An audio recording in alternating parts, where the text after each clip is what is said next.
হাই everyone, good morning সকলোকে। এতিয়া ৰাতিপুৱা 9:30 বাজিছে আৰু আমাৰ ছোৱালী স্কুলত পঠিয়ালোঁ।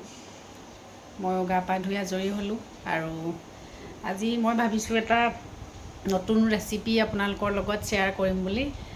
তো ভিডিঅ'টো শেষলৈকে চাই থাকিব, কিনো বনাওঁ। এই কেঁকুৰাখিনি অকণমান বইল কৰি লৈ তাৰপিছত বাছি কাটি এনেকুৱা হৈছে।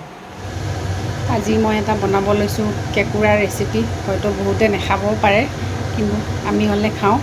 চ' ৰেচিপিটো যোনে যোনে খায় ভাল পাব চাই পেলাই। প্ৰথমতে অকণমান তেল দি লৈছোঁ কেৰাহীত। তেলখিনি ভালকৈ গৰম হোৱাৰ পিছত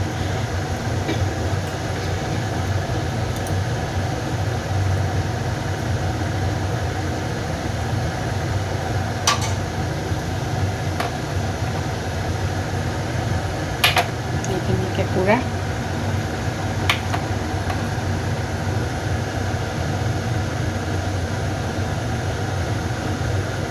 ইয়াৰ পিছত ইয়াত দি দিম পিঁয়াজ, আদা, নহৰু গোটেইখিনি একেলগে দি দিছোঁ। অকণমান ভাজি লৈ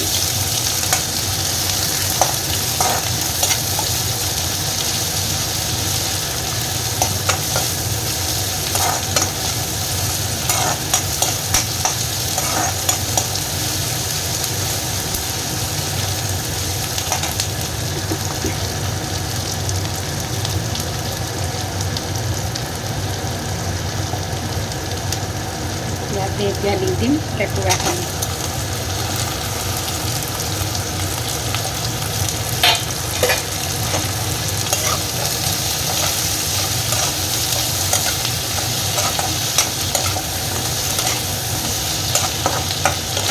পিঁয়াজ, আদা, নহৰুখিনি বেছি ভাজিব নালাগে আগতে, কাৰণ যদি আগতে বেছিকৈ ভাজি লয় তেতিয়াহ'লে কেঁকুৰাখিনিৰ লগত বেছিকৈ দেই যাব।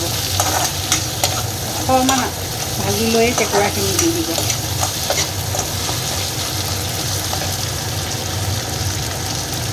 ইয়াত এতিয়া আমি সোৱাদ অনুসৰি নিমখ অলপ,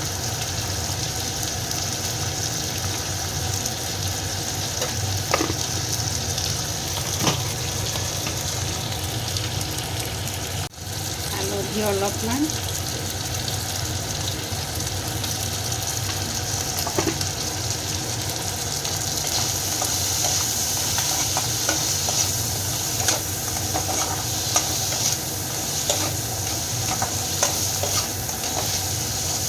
এইখিনি অলপ ভাজি থাকিব লাগিব।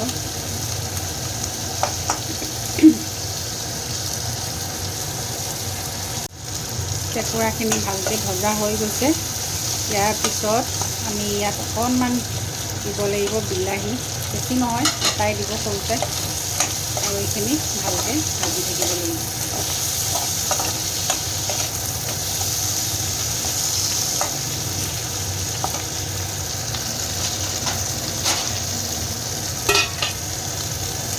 ভালকৈ সিজিবৰ কাৰণে ভাজি দিব লাগিব। এইখিনি প্ৰায় হৈয়ে গৈছে আৰু 1 মিনিটমান ভাজিলে হৈ যাব।